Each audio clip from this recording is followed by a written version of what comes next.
thank you, JLF. Sorry, while I do this, it's just wonderful to be back. So thank you, Sanjoy, Namita, Willie is not here now, for doing this every year, and Rolly and everybody else. It's a pleasure to come back to a place that I'm often working, slaving away on the books. And what a panel today. I mean, this is amazing. The introductions have been done, so I'm not going to do that. But take this in. In this panel, 20 Oscar nominations.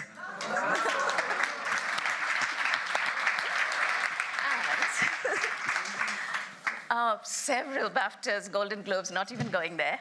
10 Oscar wins.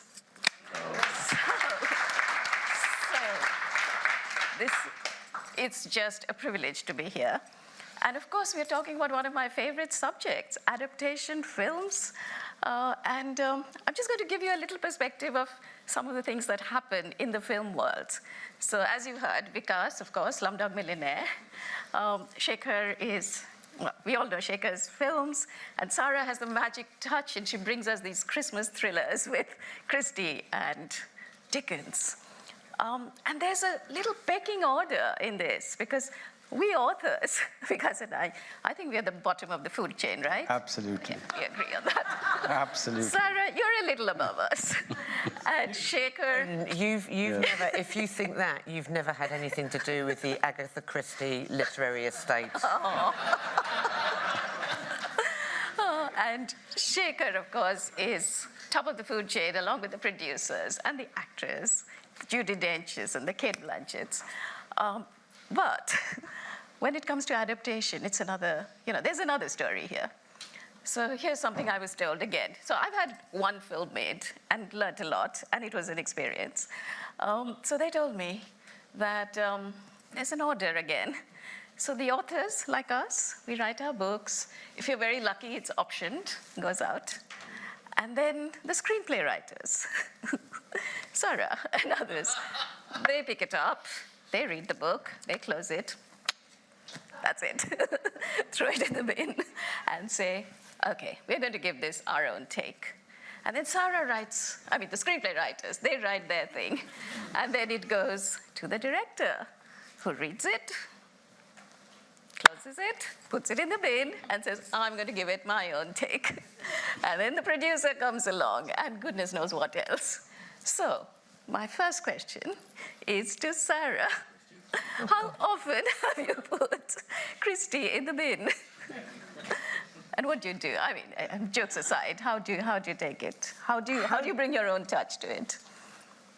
Well, very personally speaking, I have worked with a living author, but I always tend to read. I don't look at any other adaptation, even when they're books that have been, and I've done Oliver Twist and Great Expectations, and the Christie books, of course, have been done over and over and over and over again, and Dickens has been done over and over and over again. And as much as possible, I don't go near anybody else's adaptation. I'm not interested. I want to know the book, because the book is where the writer is at their most raw. Mm-hmm. When I was doing Witness for the Prosecution, the original idea was that the estate said, oh, well, you can do the play. But the play was written about... The short story is written in about 1926, and the play is written a long time after. So that I don't want the play. The play is the later idea. The play is the time when she's got to the point where she's sort of edited and refined and adapted her own idea for a different medium, and I want the first thought. So I always, you can't avoid the musical Oliver, and, Bill Sykes and Nancy and Fagin and all that. You can't avoid that, and I was taken to see it when I was a little girl, but I don't watch any other thing. I just try and think about the pulse of the book, because the pulse of the book tells me what the story is about, and I don't want to see what somebody else thinks the story is about. And I know that might sound dismissive towards other writers. Oh, I don't care. I just want to know what... and it feels like a conversation between me and the author.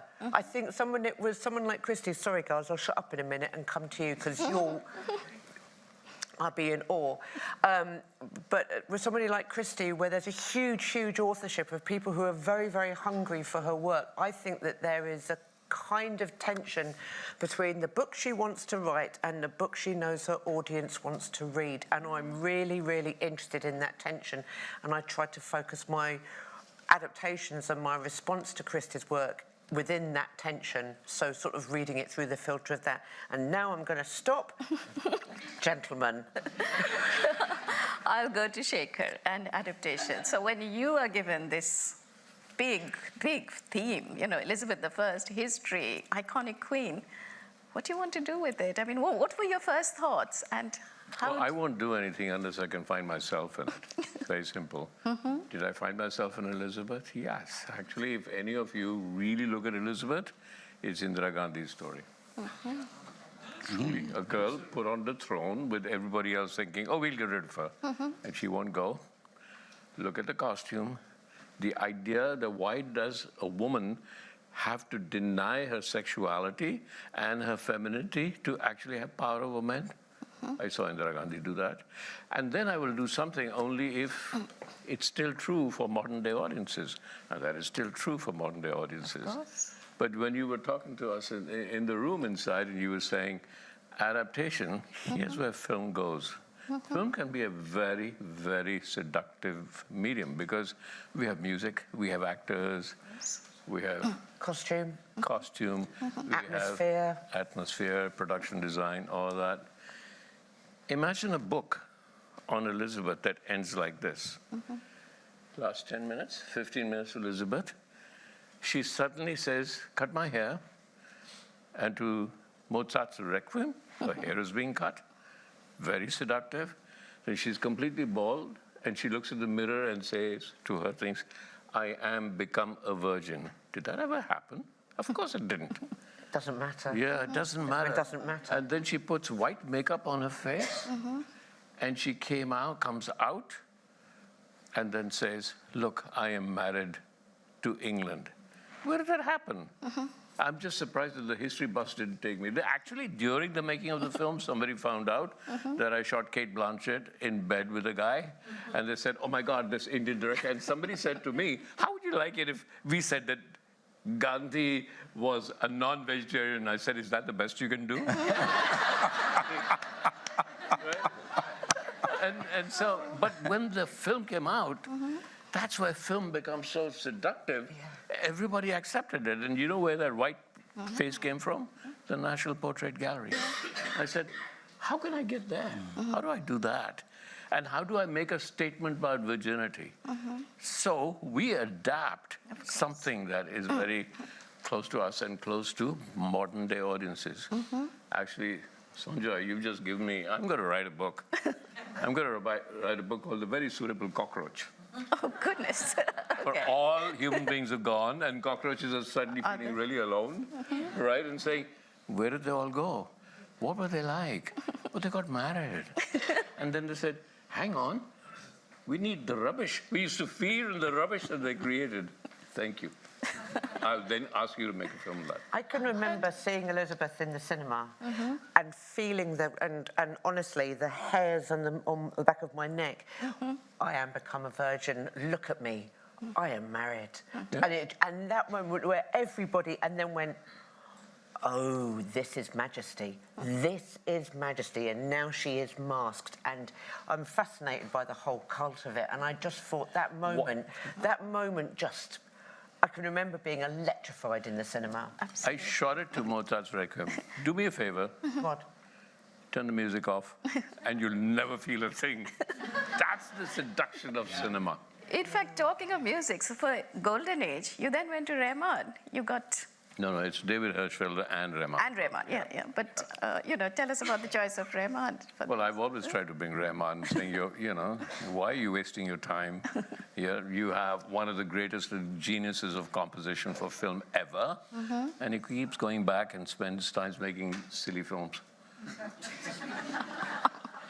True. Honestly, and then I keep so. I brought him here for Bombay Dreams with Andrew. I brought him here for Elizabeth. He did some good stuff. But yeah, I think that Rahman understands melody more than anybody I've ever met, ever. So I thought for Golden Age, I'd need some underlying melodies to push the story forward. So I brought Rahman in there. Right. And talking of Rahman, of course, big in Slumdog Millionaire. Yep. So coming to that was his breakout moment, actually, you know, when he did Jai Ho and, Yeah. you know, came onto the Oscar stage, I think. Yeah. And that's when really his journey with Western Hollywood, began, so to speak. Yeah. So, because I remember when you were a diplomat in London and you wrote the book and you launched it, and I still have the copy, signed copy on my shelf. It was called Q&A. Correct. At that time, it was a lovely launch, what I remember so many years ago. And at that time, did you have any idea that Danny Boyle would come on board, that this would become this big winner? Look, BBC asked me this question that, Mr. Swarup, when you were writing this novel, could you visualize it as a film? And my answer was, I couldn't even visualize it as a book. You know, for a first-time author, what are the chances of getting published? Absolutely. And, you know, nobody in my family has ever written a novel. My great-grandfather wrote a book called The Theory of Indian Music, and my grandfather wrote some books on legal issues, etc. But, you know, I'm the first person to be a novelist in my family. Yeah. So I had no idea, actually, what the publishing world is all about. And that books even go into translations. I had no idea. And when I wrote this book, I thought it was a very Indian book, which would appeal to a very Indian audience only. You know, it was a book by an insider, and I thought it would appeal only to insiders. So when I went on my first book tour, it was Australia and New Zealand, and a lady walked up to me and said, Mr. Swarup, your novel gave us a big window into India. I was zapped because I never realized that somebody would pick up my book to understand Indian society or culture or anything like that. So that was an eye-opener. And now I realize that when I pick up a book by a Chinese author, for instance, I'm also trying to understand the DNA of Chinese people, you know, whether this book can give me some clues into that. So, but when I wrote this novel, and I wrote it, believe it or not, in 2.5 months when I was posted in London, I had no expectation of success at all. And in fact, that is why I wrote it in complete secrecy. Even my wife did not know I was writing a novel. Because I said, okay, if it works, you know, then I can proclaim it and bring it out into the world. If it doesn't, then nobody knows that I ever tried to. I was a failed writer, you know. Sure. So I want to ask, how close is the film to the book? I would say, look, the USP of the book was the narrative structure. Sorry, you know, that is the USP of the book. That, you know, for the first time, somebody is revealing the private life of his protagonist through the public spectacle of a quiz show. Where every question reveals a back layer to his life. So the same narrative structure is adapted exactly in the film. But they changed many of the stories. And when I met, the guys who did the film, the first thing I was told was very categorically, number one, the film will not be called Q&A because there is already a Hollywood film with Nick Nolte called Q&A. And number two, we have a very small budget. So, for instance, you have a big India-Pakistan war in your book. That will not happen. So we will change many of the stories. But I'm making a promise to you. That's what Simon Beaufoy told me. That I will remain faithful to the soul of your novel. So when someone makes a promise that they will remain faithful to the soul of your novel, you can rest assured that the body will get mangled. Absolutely.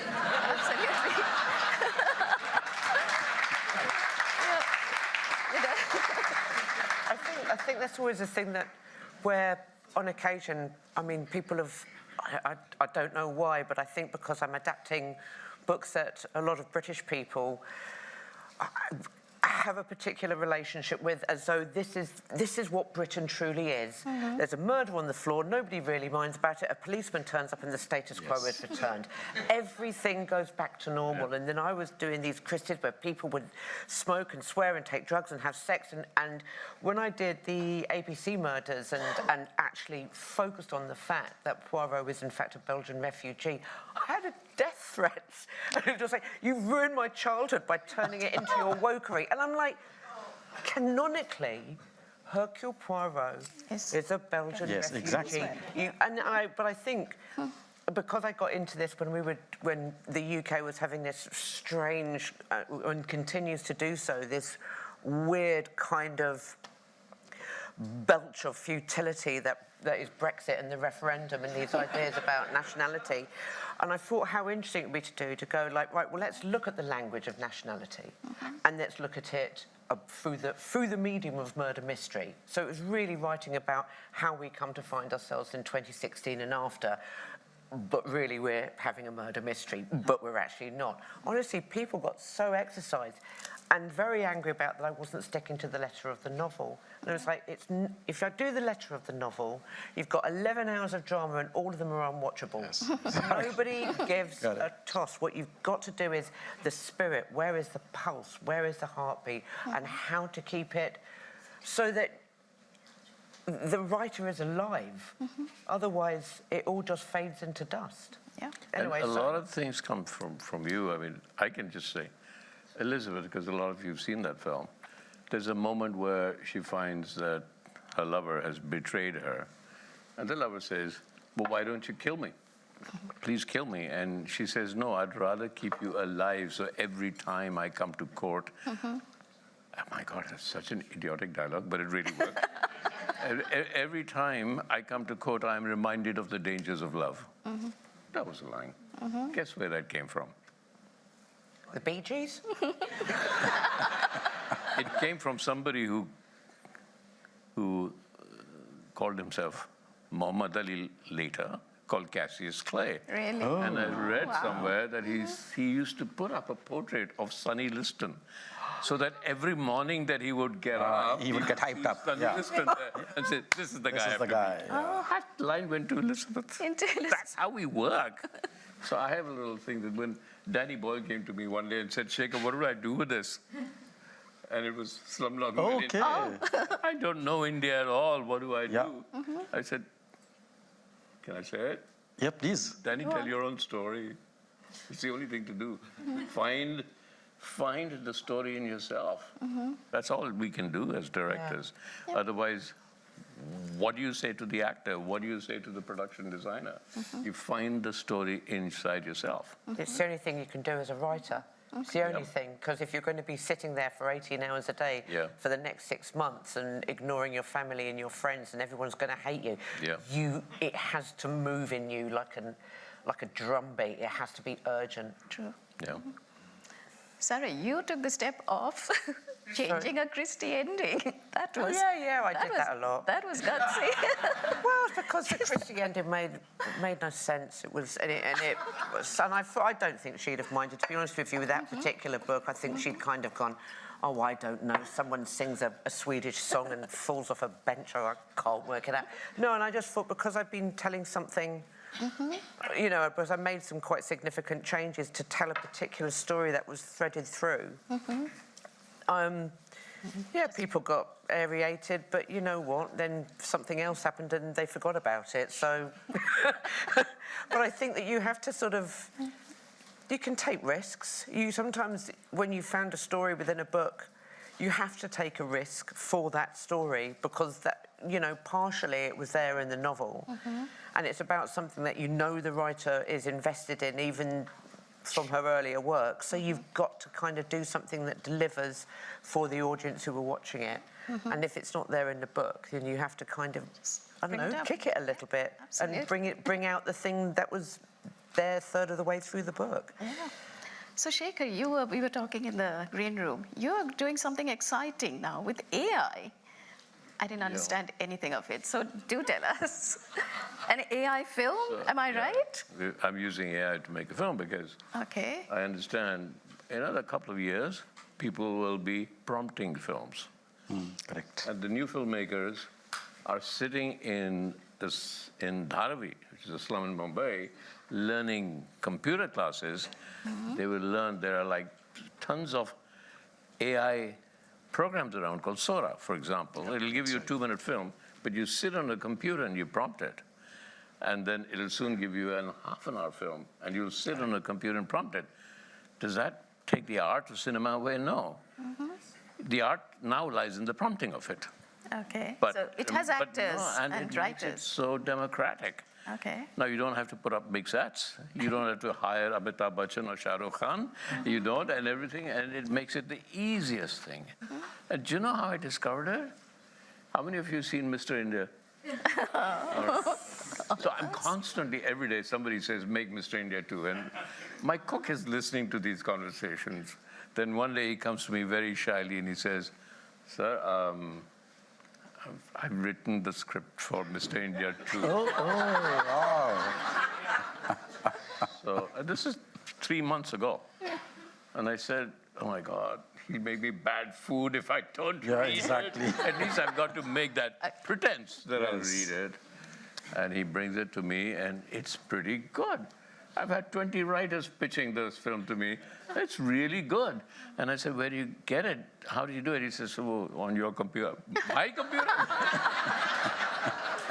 I said, oh, where? It's not on my computer. He said, no, there's something that you use called GPT chat. ChatGPT. He'd got the script from ChatGPT. Oh, dear. And it was just as good or as bad as most writers give it to me.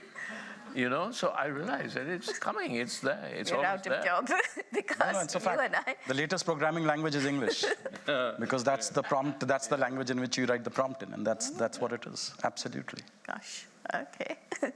So tell me about your latest. You have a new book coming, and is there a pressure every time that this has to be made into a film? Kitna do paisa? Hey, how much? Look, I'm coming out with a new novel after 10 years. And that, to me, is a bit of a surprise, because I really didn't think that it will take me that long. But actually it did, because the last novel came out in 2013 called The Accidental Apprentice. And then basically I got very busy with my day job, which was being a diplomat. So in fact, Sanjoy asked me this question when we did the preview in Delhi, that, you know, all three of your novels were written when you were posted abroad, and this novel was written while you were posted in India, so what's the difference? I said, no, the biggest difference was that all three novels were written when I was in the job, so I could only write on weekends, but this novel was written when I had retired from the Foreign Service, so that was the difference, I think. But, you know, and then I'm realizing that I am having to be relaunched, because, you know, 10 years is too long a time. People have forgotten what Slumdog Millionaire was and what the other books were, and, you know, you have to make a extra effort. But look, for me, the important thing is I will tell a story as long as I think I have a story worth telling. Sure. And then, of course, it'll go out into the world. It's releasing on the 15th of July. And it's called? It's called The Girl with the Seven Lives.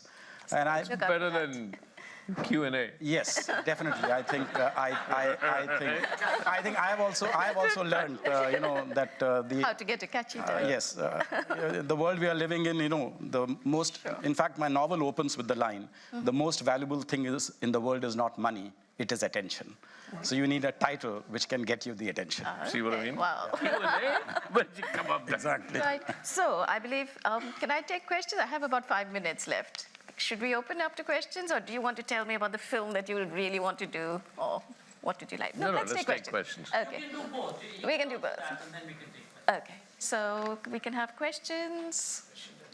Don't be shy. Oh, very We've got all shy. these Oscar winners here. There are lots of hands up. Here we are. There's a mic, right? Just ask. Just shout, yeah. Yeah. My name is Vikas. I'm a dean fellow. Sorry, Shekhar. Good to meet you. Are you embracing AI as a catalyst for your creativity? Do you sometimes worry that it might make you redundant? Make me redundant? Yeah. As a We're all face redundancy. It'll make everybody redundant if we don't accept change. You know, when those that, you know, one or two directors have still work with film, film. Everybody's gone digital. And I remember when digital came, everybody said, oh my God, that's horrible, that's horrible. Why are you going digital? Now you cannot make a film without being digital. You want to go further back? When sound came in, they said cinema is dead. So I just don't like change. I mean, I'm much older than you. I can tell you when tractors came in, they said the farmers are over. It's true. So we hate change. What's happening with AI is this change at a pace we don't even ever imagine it could change that pace. So if you can handle chaos, if you can handle change, you'll adapt. If you can't, it'll invert and somebody else will come up, you know, keep going like this. So that'll happen to me if I don't change. So I'm desperately trying to learn how to prompt films, because that 15-year-old or 14-year-old girl sitting in a computer shop right now, she's got to come and compete with me with like that iconism that we've developed over our lives. It's gone. We've got to start all over again. Oh dear. Right. A happier question. It's actually a very happy question. Democracy here. True. But I guess I'm old. I feel redundant already. There's a lady there. Yeah, go on.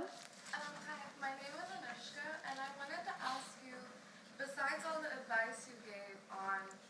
situation and adapting, you know, with like the tension and just like writing in secrecy, what would you say, like if, like you said, you know, we have to start all over again, what would you say is like the number one piece of advice that you would want to give either your younger self or someone that's starting off, not just with age, but It's also okay. just like a younger author in terms of like your writing life or your creative Yep. life? Well, that wasn't advice. It was a warning to myself. And hey, if you're just starting out, what could be better? Everything's changing. That's the best time to start out with. Every other ship is drowning, so you can get your ship across. No, it's true. Yeah, it's great. This is a new world that's coming in. And adapt to it, love it. Actually love it, embrace it, go with it. I guess we don't have a choice. No, As you it's said, yeah, exciting. yeah, we have to It's really exciting. get excited about it. so. Sarah, what do you feel? I think I would agree with him, which is love She it, agrees. but love it, love what you're doing, and love it really hard because it hurts sometimes, and you're going to be sat there looking at a word, hating it, wondering why, out of all the words possible, you chose that one, and why honestly, the self-loathing will be like a tidal wave, but you have to keep at it. And you have to be prepared to sort of go, God, this hurts. God, I'm terrible. God, I hate myself. Oh, there. Because when you sit there and you push and you push and you push, suddenly something goes muscular and it flexes and there's your story. And then the rest of the world will fall away from you and you'll follow it. That's what I'd say. True. You know, every day when I've been, all my life when I've gone to shoot, every day I have one thought in my mind that today they'll realize I'm a con man. Honestly, True, isn't it? I swear to God, there's always that thing where you know, where you expect all the time, you expect someone to come in, put their hand on your shoulder and go, yeah, nice try, get out. Like that. And I've been all the time. Even here, I'm expecting someone to sidle in and go, yeah. But then, Sitting next to Oscar Yeah, but Williams, get your then- bag and Yeah. get out. It's just the way it is. But it keeps you hungry. It keeps you hungry if you never think, I know what I'm doing. I never think I know what I'm doing. Scene to scene, I go, Christ, now what? What am I doing? Where's this story going? Why have I chosen that word? What are they doing when I can't see them? And it just keeps you hungry and it keeps you alert and it keeps you bouncing on the balls of your feet. Otherwise, you know what? If it's not fresh and raw and exciting, if you can't see the pulse beat in your story's neck and you're just sitting there, I'll just knock out any old crap. Oh, seriously, go home, you're done, you're cooked. Yeah. Would you not agree? I agree. I would say that if I don't panic every morning, I think but raw I panic. think I'm lying. Raw panic and self-loathing. Creativity. And That's the formula. raw panic, self-loathing, and a real urge for carbs. Tea. An endless supply of tea. Yeah, no, I agree. I mean, I write these, books which take me 4 years to research, and I am like hitting my head on the wall, saying, where is this going? Because sometimes you just can't find that. And then one day, after 3 weeks in the library, and I've gone through medical files, I'll find one story. And I'll say, yes. Oh, I've been doing the the big shop in Sainsbury's and pushing around a trolley and then I go, oh! Because I've realised that actually if you put that there and then that can happen over there and then do you remember that bit when they said that? And you're just like, and then you just can't wait to get out of the shop to sort of get home there. and throw all the stuff that you've bought, I don't know, in a corner. If there's any director or Fantastic. prospective director, let me tell you one thing, right? That you can prepare. I prepared like a general to the next day's shoot. But there's one thing I haven't thought about, which I cannot think about, is what will the moment tell me? Yeah. Everything else can be prepared for, but everything can be prepared for in advance before the moment comes. And when the moment comes, you don't know what to do because you're waiting for God to speak to you. Honestly, this is the words I would not use to new filmmakers, but you're effectively waiting for the moment to say something to you. So often when I'll go to the set, I'll just, and Kate Blanchett would say, Shekhar, you're doing it again. You don't know what to do. I said, yeah, I don't. Isn't that a great thing? I don't know what to do. Let's go discover it because the moment is here. Yeah. That's really important. And there's also something thrilling and volatile about, I mean, I'm not a director because I would be terrible at it, but sometimes when the words go whoosh, and you can feel them kind of roll their muscles under their pelt, and that's so exciting and volatile. So even if you had a plan for that day, it's like the thing tugs on you. Yeah, Bob Dylan said that. Yeah. He said my best lyrics were written when I could write as fast as possible, when I could write faster as possible. Those were unthought of best lyrics ever. They just tumbled. Brilliant. On that note. Thank you. I have been I wish told banking was like that, right? our time is up, so thank you. Give a big round of applause to all our guests.